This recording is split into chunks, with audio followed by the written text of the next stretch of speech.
diet and detox with Ayurveda and acupuncture is the topic today. How can all of us strengthen our immune system and detox with natural therapies such as acupuncture and Ayurveda? Joining us to talk about this topic, we have Jonathan Glass. Jonathan is a licensed master acupuncturist, Ayurvedic practitioner, healer, certified hypnotherapist, herbalist, and an educator. Jonathan has been a practitioner and proponent of acupuncture and Ayurveda for over 30 plus years. I am Amita from Nourishing, a global platform for natural and holistic therapies. I'd like to introduce all of you to Jonathan Glass. Welcome, Jonathan. Thank you so much, Amita. I really appreciate you inviting me here. Great. Thank you. Should we get started? Sure. I'll just get started. Yes, the doctor of the future will give no medicine, but will interest his patients in the care of the human frame, diet, and in the cause and prevention of disease. Now, many great doctors have said that in the past, but even in the recent times, Thomas Edison, who many people don't necessarily think of as a doctor of medicine, but he was very intelligent and he understood this basic principle that really helping the immune system in a natural way is very beneficial. Okay. So I practice acupuncture, I practice Ayurveda, energy healing, herbology, nutrition, and I'm a big fan of appropriate use of Western medicine. But there's many things that we can do to support our immune system, support our well-being, our energy, and especially these days, there's obviously so much conversation about supporting the immune system. And acupuncture is a very effective form of medical treatment, and it helps people not only become well, but stay well. In the ancient days, you would only pay your practitioner when you were healthy. If you got sick, then you could get a treatment. You could come every day, you could come twice a day. The doctor would feel responsibility to help you get better. It's mostly painless. Many people have had acupuncture. Sounds scary for some, but almost everyone who comes, once they've had it once or twice, it's not a problem. I think of the meridians in acupuncture. Many people have heard the word meridian.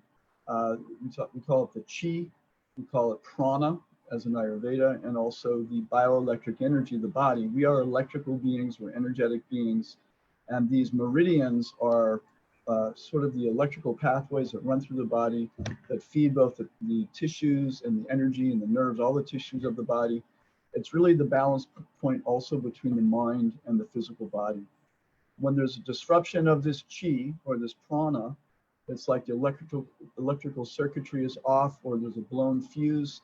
The body just doesn't work as effectively. And acupuncture is an incredible modality to help upgrade the electrical chi energy of the body so that we can function at our optimal level.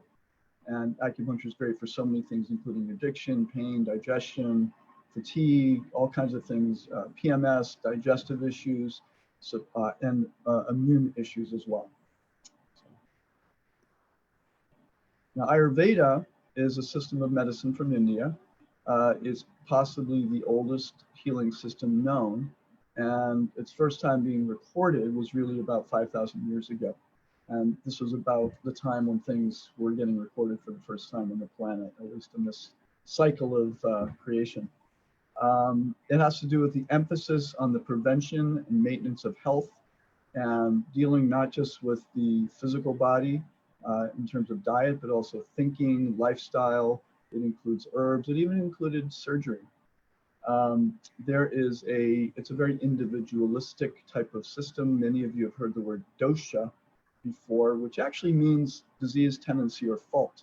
And the idea is that while we are perfect spiritually, we come in, we have an eternal internal being called the soul or the Atma, but we have a physical body, and it has made up of the 5 elements, and it has a tendency to getting out of balance. And we all have our own unique version of how we go out of balance, and that's related, or this is called dosha. There's different levels of disease. And, you know, again, I am I use Western medicine. I don't, I'm not somebody who, you know, categorically feels that Western medicine is bad or not useful. It can be extremely useful. Um, one of the problems we find is that because of legalities and limitations, sometimes people will go to a Western doctor, and because the only tools they have are either nothing or something quite severe in a certain situation, there's not a lot that they can do in a certain zone of treatment. And things like acupuncture and Ayurveda can be extremely helpful because not only are they preventive, but they also can lead to healings, and you could even say curings of situations before one would necessarily have to have surgery or take more dramatic drugs or medications.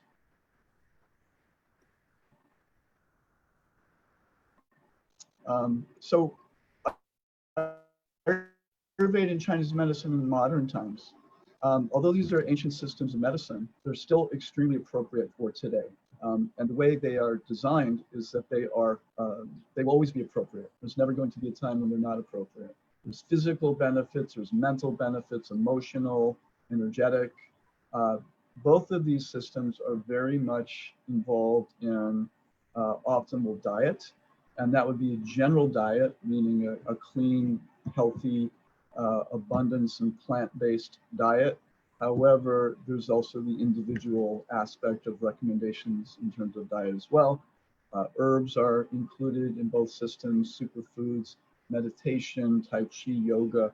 These are all extremely important and part and parcel of both of these systems. In fact, our lifestyle and diet is considered to be, in many cases, more important than the actual treatments, because if we don't eat relatively well and we don't exercise and we don't breathe and walk and drink water and all the things that are very foundational to health, we can get all the treatments in the world and they'll just be band-aids. So these things are very, very important. A modern condition is really interesting because we are stressed in a certain kind of way that perhaps we've not seen ever before. Of course, especially these days with the COVID situation, there's a tremendous amount of stress that's happening. But even so, even before that, we're stress starved and poisoned in many ways. And the particular age that we're living in, and we see from the ancient Vedic literatures that include Ayurveda, we live in, there's 4 cycles that we go through: gold, silver, bronze, and iron. And the Iron Age is called the Age of Kali. So this is the Kali Yuga that we're in right now. It's a specific phase of time that this planet is on. And it's, the archetype of this age is of anxiety and fear. And people tend to quarrel very easily with each other. So the most prominent characteristic of this age is anxiety. And who do we know that really is not dealing with some degree of significant anxiety, at least from time to time? So that anxiety disturbs the prana, it disturbs the chi, it disturbs the bioelectric flows of the body. One of the issues that many people deal with is the lack of being in nature, lack of touching our feet to the ground, our bodies to the ground. Ever since the 60s, even the shoes, which were prior to that were either made out of certain types of natural materials or leather. Now everything's rubber or polyester. So we're not actually touching the natural earth currents, which put out negative ions. There's a tremendous amount of positive ions, and most pollutants or particulates in the air are positively charged. So we're kind of like an imbalanced battery these days, where we get a lot of positive energy, meaning negative, and very few negative ions. So we're walking around out of balance right off the bat. And of course, there's a mass production of food, and we're using all kinds of pesticides and herbicides and toxic chemicals and GMOs and different herbicides, like I mentioned, that are very, very harmful for the human body. So we're dealing with a lot of toxins. And that also means that the food in general doesn't have the same nutritional profile that it did even 50, 60 years ago. So a great quote, Dr. Royal Lee, who was the founder of the standard process supplement company, which was really one of the first vitamin companies in America. I believe it started in the 40s. And he said the biggest fraud, this is in 54, the biggest fraud in connection with food is the sale of devitalized so-called foods that aggravate every degenerative disease. Dr. Royal Lee. Amazing, all the way back then in the 50s. What to mention now. So it's more important to know what sort of a person has a disease than to know what sort of a disease a person has. So this is Hippocrates. So this is an Ayurvedic concept, meaning we have to understand the person themselves because we all have a different emotional, psychological, genetic, body type makeup. So understanding that is very, very important in terms of how we approach illness. And then even with the, the coronavirus situation, they're starting to identify different blood types that may have more of an issue, of course, different ages, but different body types that tend to have this cytokine storm more frequently than others. And someone could appear to be extremely healthy, but that person may have more of a tendency toward the secondary type of infection, which is most harmful. And that's also true when someone has the flu as well. So knowing the type of person that we are is very important. So now I'd like to cover some key terms in Ayurveda. And these are foundational terms that if we understand these terms just a little bit, we can approach our health from a deeper, more significant perspective. So the first thing is to understand that there's something called buddhi, or universal chi, life energy. It's intelligent energy that is basically within every particle of the universe. It's what controls the laws of nature, the planets, the moon, everything, the tides, but it also is an energy that is within each and every living being, including human beings. And it's an innate universal intelligence. And it also has to do with what we call ancestral chi. It's the chi and the intelligence that we come in with. Some people call that our genetics. Now we also have something called pragyaparad. Pragyaparad is a very interesting word, which means when we offend our own wisdom and experience. It is in Ayurveda considered to be the original cause of all disease. So prajna means knowledge or experience. Aparad means to go against or to offend, and the word radha means love. So really what it comes down to is when we go against love and even loving ourselves also, not listening to even our common sense, our experience, our intuition, our knowing. When we ignore these things, when we do it enough, we manage to create all kinds of imbalances and disease. And there's lots of different reasons why people develop different types of pragyaparad. Some is, sort of patterns that we develop perhaps from childhood. Maybe a parent is forcing the child to eat when they're not hungry. That can develop a unconscious pragyaparad. But then we, as an adult, we also have habits that, we may know aren't healthy, but we continue them. And these are the types of things that we have to work on to balance our health.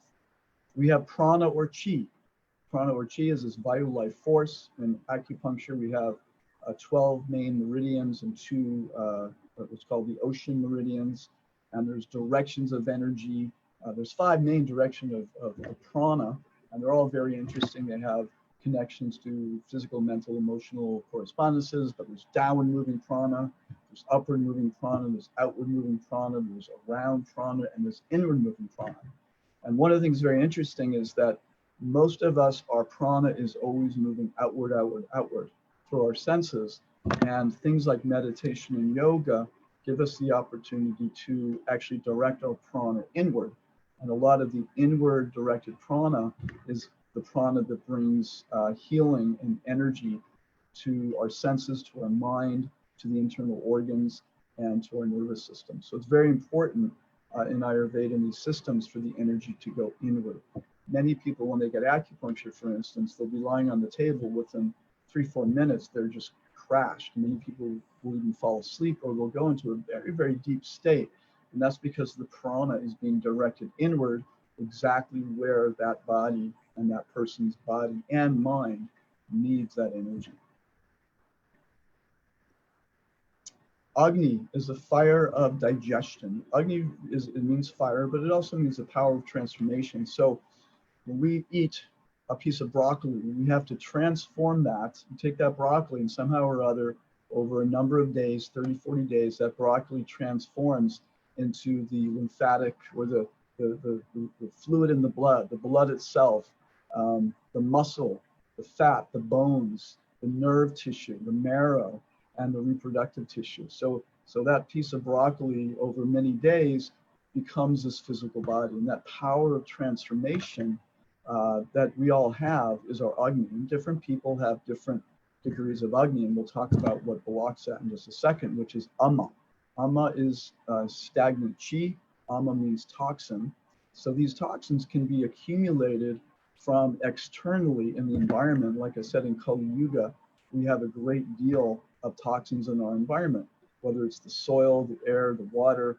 There's a lot of contamination, and this actually interferes with our Agni, it interferes with our Buddhi, it interferes with our prana, or vital life energy. So toxins in Ayurveda are considered to be the secondary cause of all disease, just behind Pragyapara. There can also be internally generated toxins. So that means if we have a weak Agni, a weak digestion, then we can be even eating something quite healthy, but if we don't break it down effectively, then we may only be absorbing some of it, and the rest of it may get eliminated. But if not, it will be some of that undigested matter and proteins can leak into the bloodstream, and now the body internally has to be dealing with, the immune system has to react to it. And this is the cause in many cases these days of food sensitivities and allergies, is due to what's a damaged, inflamed gut, which then we leak so many proteins into the blood. Now the body's attacking it. We're trying to break down these undigested proteins and creating inflammation. And if we're doing the same thing every day, then we create all kinds of autoimmune reactions.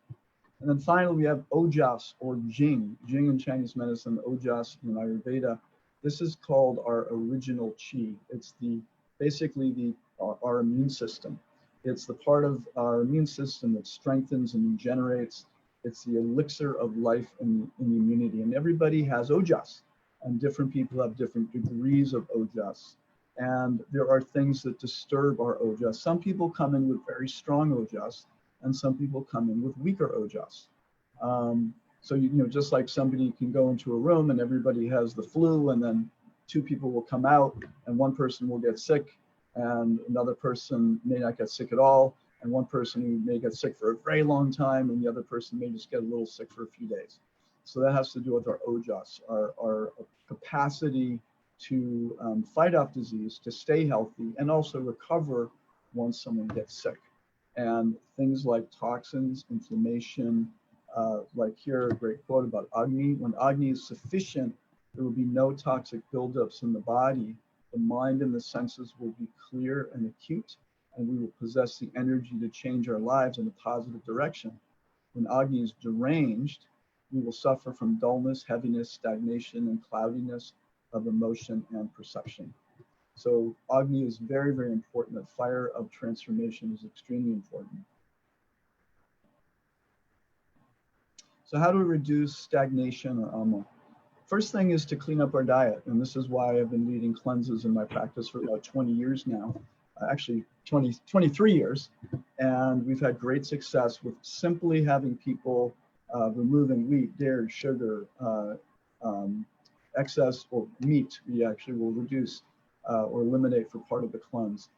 Giving people herbs that support the liver, the kidneys, the large intestine, small intestine, the blood, and really, and also focusing on not just diet, but also lifestyle practices, bringing in meditation, yoga, sweating, things like that. So we focus for about 28 days on these things. And it's really, really quite remarkable what happens when we remove the stressors of the body and mind, how everything amps up and starts functioning on a higher level. And so it affects people physically, it affects people mentally and emotionally, helps people feel more peaceful, more calm, more centered, and the body just starts to work better. So strengthening the elimination channels. So we have to make sure that if we're removing toxins from the cells, the stored toxins, we have to make sure that that gets eliminated appropriately. So we don't want to, if we're cleansing, we don't want to create a situation where someone gets constipated, because basically they'll be releasing toxins into the bloodstream. And we want to make sure that the liver can break it down and clear it out through the large intestine and kidneys appropriately. Also, this is really important, and both Ayurveda and Chinese medicine recognize this as a reality, is that all of our senses, all of our organs work on on many levels. So for instance, the small intestine, yes, it separates nutrients from non-nutrients and passes them on. But the small intestine in Chinese medicine is seen as that part of us that discriminates between that which is good for the heart and that which is not good for the heart. And I don't just mean the physical heart, but I also mean the emotional heart or the spiritual heart. So the senses and the mind and even the organs have to make these discriminations and choices. So when we feed our mind constantly with, you could say, junk food. So whether it's, and I'm not saying it's bad to, watch movies or, pleasure, but there's a point where it's too much. Just like every once in a while, if you're not cleansing, you want to enjoy some things in life, have a sweet, have some this, have some that, that's fine. But if it gets to be too much, then we're taking in junk through the senses.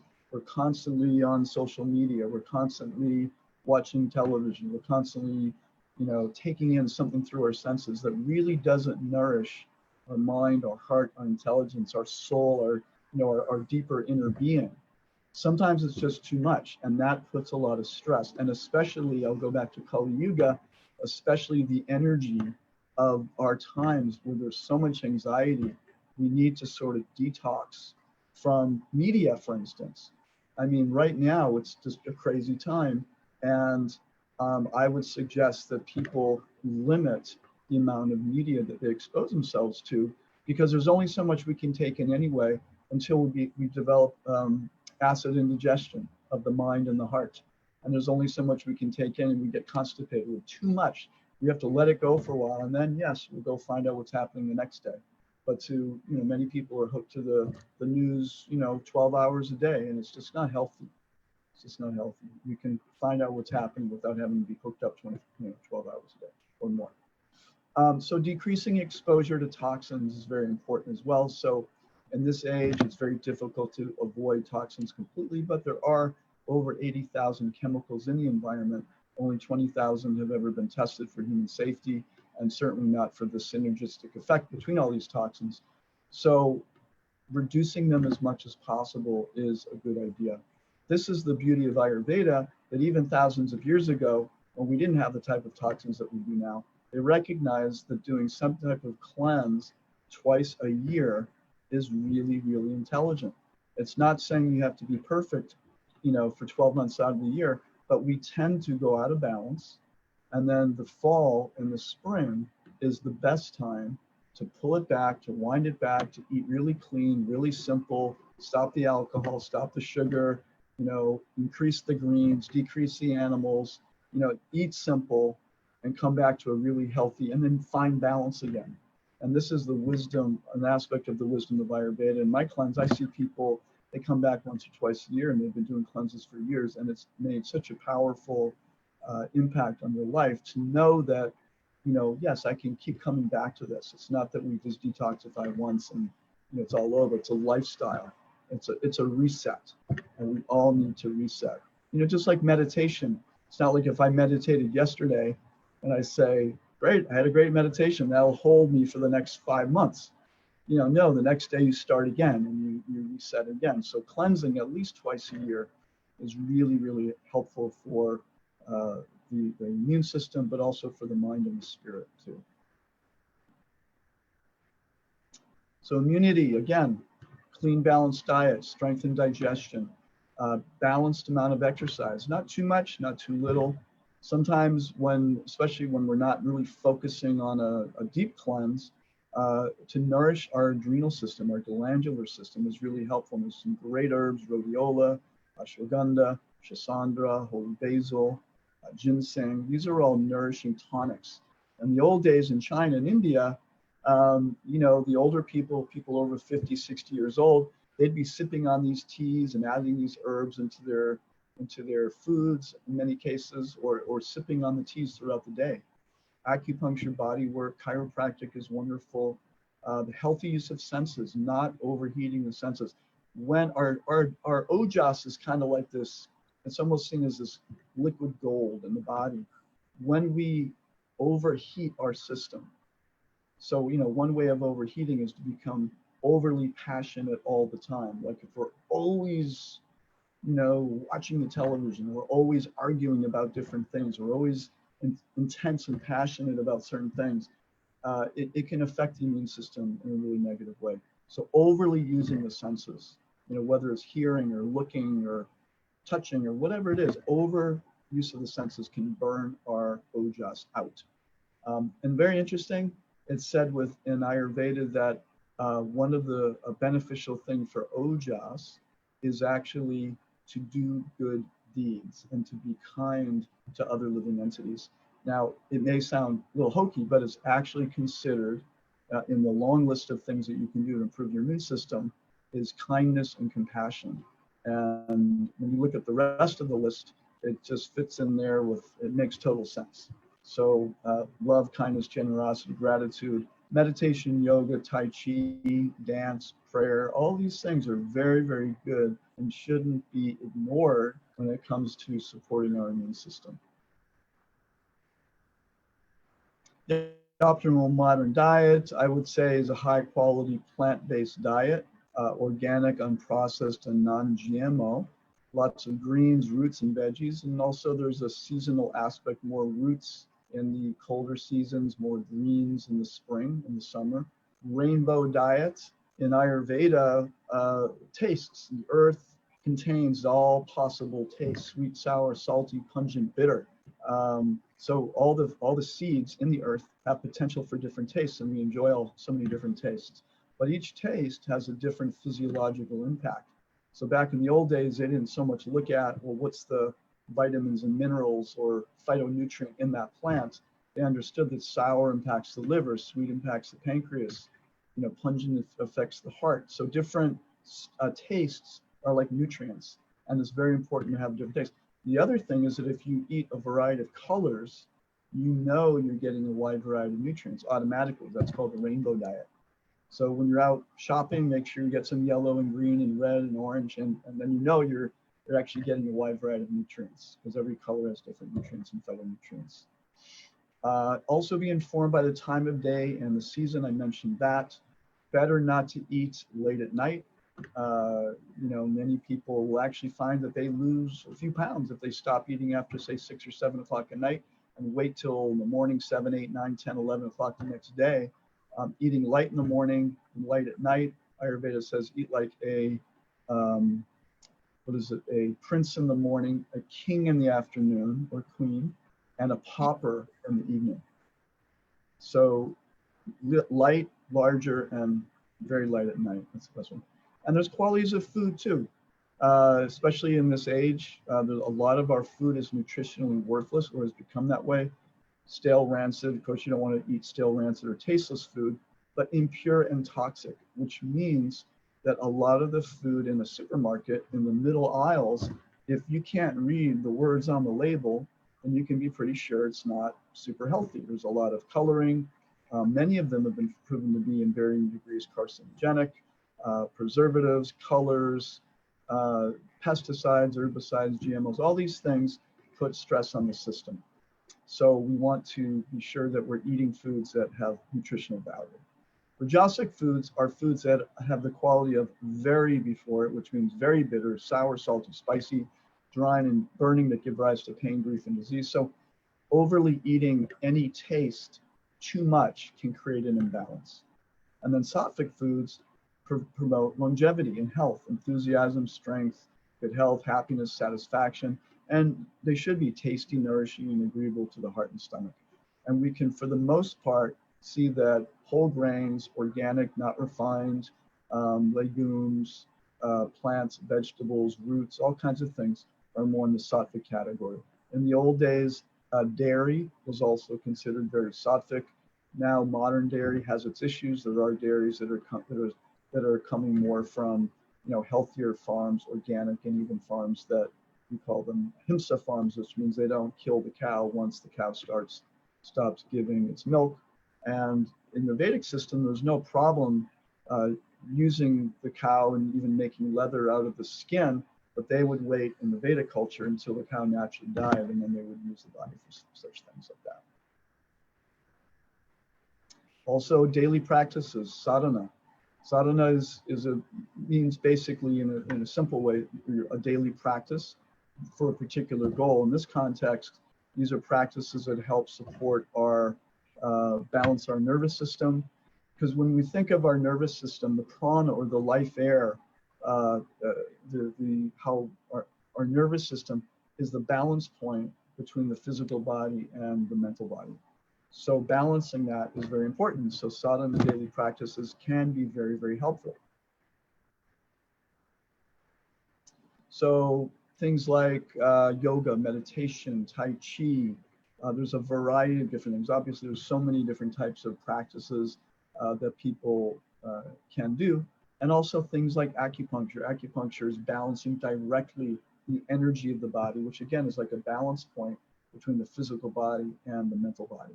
So the regulation of prana, chi, harmonizes the body, mind, and spirit, enhances the innate intelligence of the body, the buddhi, enhances ability to manage stress, helps us become less reactive and more aware. A lot of times people are becoming extremely stressed out right now, and sometimes there's arguments that come from that because we're becoming very polarized and stressed. And when people are stressed, sometimes they overreact in ways they don't feel good about. So managing that to some degree is really important to the best of our ability, and we all have work to do in those areas. Reduces pain, improves blood flow and qi, balances the hormones. The adrenal and thyroid, when the adrenal glands are constantly going, stress, eventually all that cortisol starts impacting the thyroid gland in a very negative way. And then people start having thyroid problems, and the doctor says, oh, you're having thyroid issues, you need medication for your thyroid. But it could be rooted in the adrenals and the stress levels. So supporting those adrenals are very important. And so all of this, connecting in this way is not just physically and mentally, but you could say spiritually, because we are connecting more deeply to our deeper essence, which in Ayurveda and in Chinese medicine is a reality. It's not just sort of a cute new age thing. It's a reality that's very meaningful to our health and body, mind, spirit.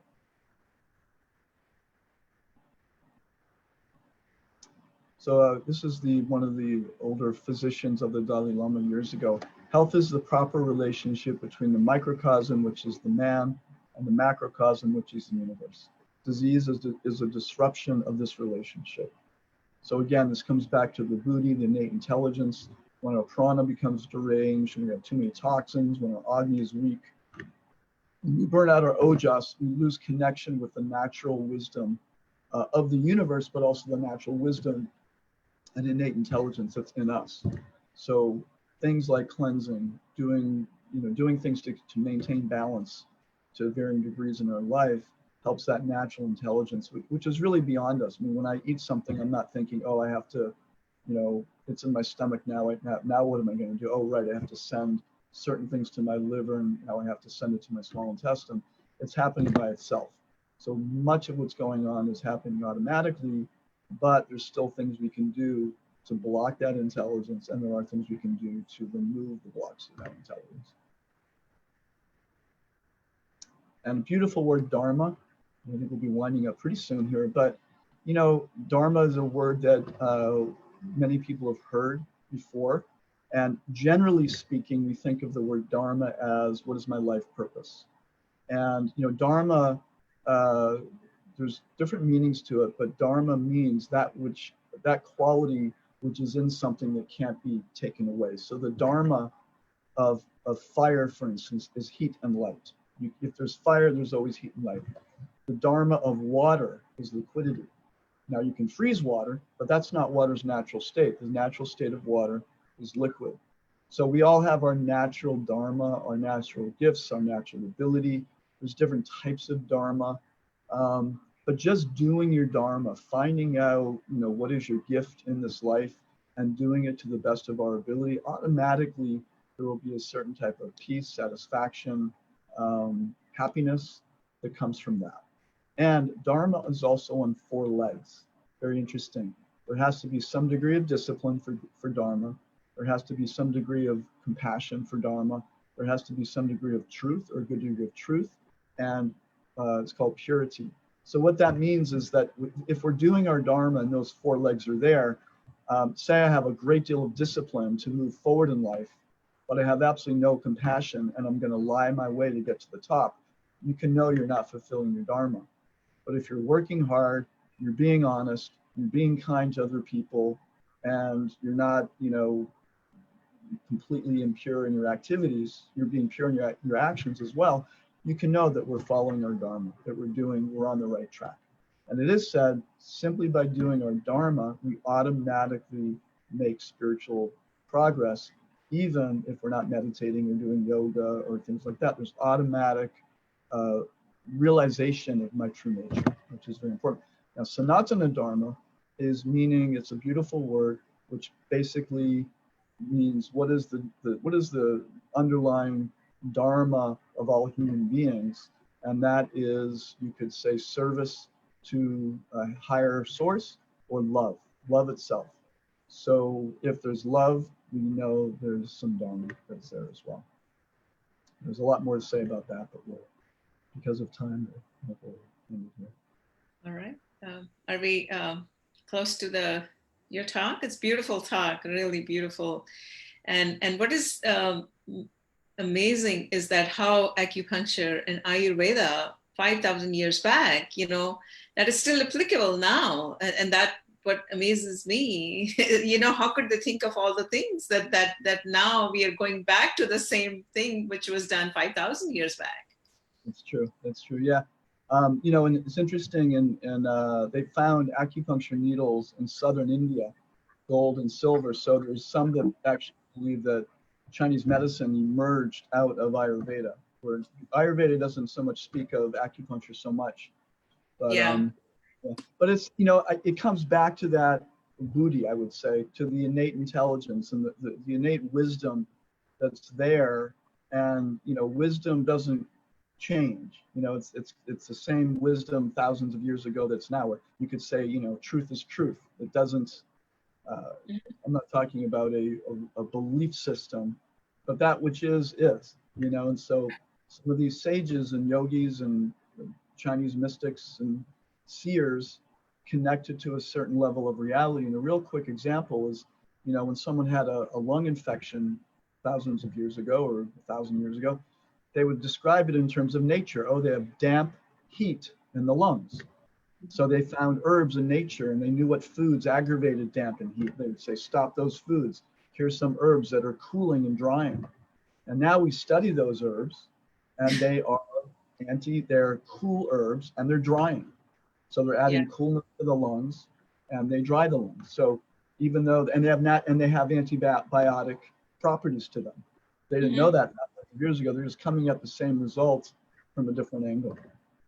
We have questions from talking about the herbs. That's exactly the question we have, is that someone is asking if you have a blood disorder, antiphosphate lipid, thickening of the blood, which herbs can use to cleanse the blood? That's the question. I don't know. Well, yeah, there's a few things, something that just comes to mind right off the bat would be 2 things. One would be, there's an Ayurvedic herb called Manjista. Manjista, is a very beautiful, powerful blood purification herb. It does have some degree of blood thinning, but doesn't prevent clotting, but it purifies and cleanses the blood. So that would be the first thing that comes to me. And then in terms of a nutrient, you might want to think of things like bromelain or serrapeptase, which are systemic enzymes, which actually help to clean up the blood. And they support the liver, they support the kidneys, like that. So those are 2 things that I would think of. Okay, and this is not a medical advice. This is the educational session. I didn't put a disclaimer, but I just want, these are educational sessions. So that's another question, is that are legumes toxic? Should we avoid lectins because they cause leaky gut? Okay. That's a good question. I mean, there's I know it's Dr. Gundry came out a few years ago, really emphasizing the downside of lectins. And lectins are natural substances in plants, and they do have something to do with the plant's actual immune system. So that, you know, if a plant is healthy and their lectins are healthy, then certain insects and bugs may go to that plant and either become sick or repulsed from the plant. So it's a natural immune system of the plant. There are situations where people are lectin sensitive, and that can be, usually it's from many years of damaging the gut. So I would say, but there's also an understanding that it's a little bit, my feeling is that it's in many cases over the top, that you have to avoid legumes at all costs. All you have to do is soak them and cook them in a pressure cooker and get rid of the lectins anyway. So I feel it's a exaggerated thinking, having a lot of lectins. Okay. Any other questions or any comments and feedback before we wrap up? These are, you know, we're going to get Jonathan Glass back again. He has developed a lot of cleanse process, you know, 20-day cleanse process, which we will talk in the next session. You talked about the cleansing. I would like to do a separate session on how the cleansing works. I mean, this is a great intro, but, you know, any other questions or any feedback before we wrap up today? Okay. All right. So any last comments from you before we wrap up? Every time I say that some question comes up. Okay. Yeah. If anybody is interested, they can go to healingessencecenter.com, healingessencecenter.com, and information about my wife and I, and also the cleanse is there too. If you want more information, happy to answer any questions. Yeah. So. And you're welcome to reach us. I had put our email in the last slide. So we, you know, care@nourishing.com, they're asking that, and we'll be bringing Jonathan back, you know, for other topics. So detox retreats, I think we'll be talking about the detox. Detox is a huge topic. So what we would like to do is we'd like to cover it, you know, and systematically, and then bring that. And they're asking if you'll be holding any detox retreats. So we'll be bringing back with the information to you. Okay, well, thank you. Thank you so much, Jonathan, for joining us. Thank you for the viewers. Please help us share these sessions, you know, help spread the word of natural living, natural therapies. I think you can make a difference in someone's life. So we really, you know, ask you to please help us share these sessions. But thank you so much. Appreciate it. That's one of the comments and please give us feedback anytime. You're welcome to reach us. We are not doing a good job. Feel free to tell me. Okay. Yes, we will send you all the details. Yes, absolutely. But all right, with that, I'd like to wrap up the session. I'm just looking at Anita. Thank you so much. Thank you so much. It's an amazing session you did. We'd like, you know, I think we would love to have more sessions with you. So we'll be letting the viewers know what are the sessions, when the sessions are coming up. With that, I'd like to wrap up. Thank you so much for being with us. Bye.